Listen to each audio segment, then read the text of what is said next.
Αυτό ξέρω τι είναι. Θα σου πω εγώ. Είναι βιολί. Δεν μπορεί, αφού βιολί. Είναι ένα βιολί τρίπιο. Μοιάζει σαν βιολί, αλλά δεν είναι βιολί. Τι είναι? Βιολιόσιμο. Βιολόσιμο. Δεν καλά το είπες, λοιπόν. Και εγώ όταν ήμουν μικρός δεν έλεγα το ορό. Ναι. Για πες. Μετά έστρωσε.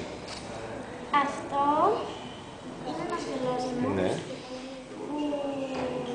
Είναι το πρώτο ειδόλιο που έφτιαξε ο άνθρωπος από μάρμαρο με εργαλείο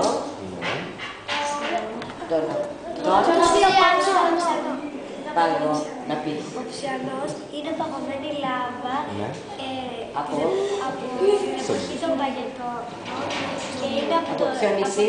Από τη Μήλο. Από την φέση της Μήλου.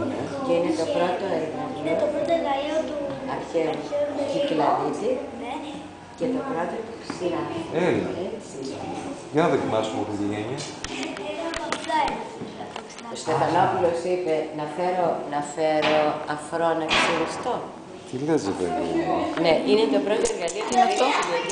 Και αυτό Ξηράφι, ξύριζεσαι. Η λάβα της Σαντορίνης. Κοιτάξτε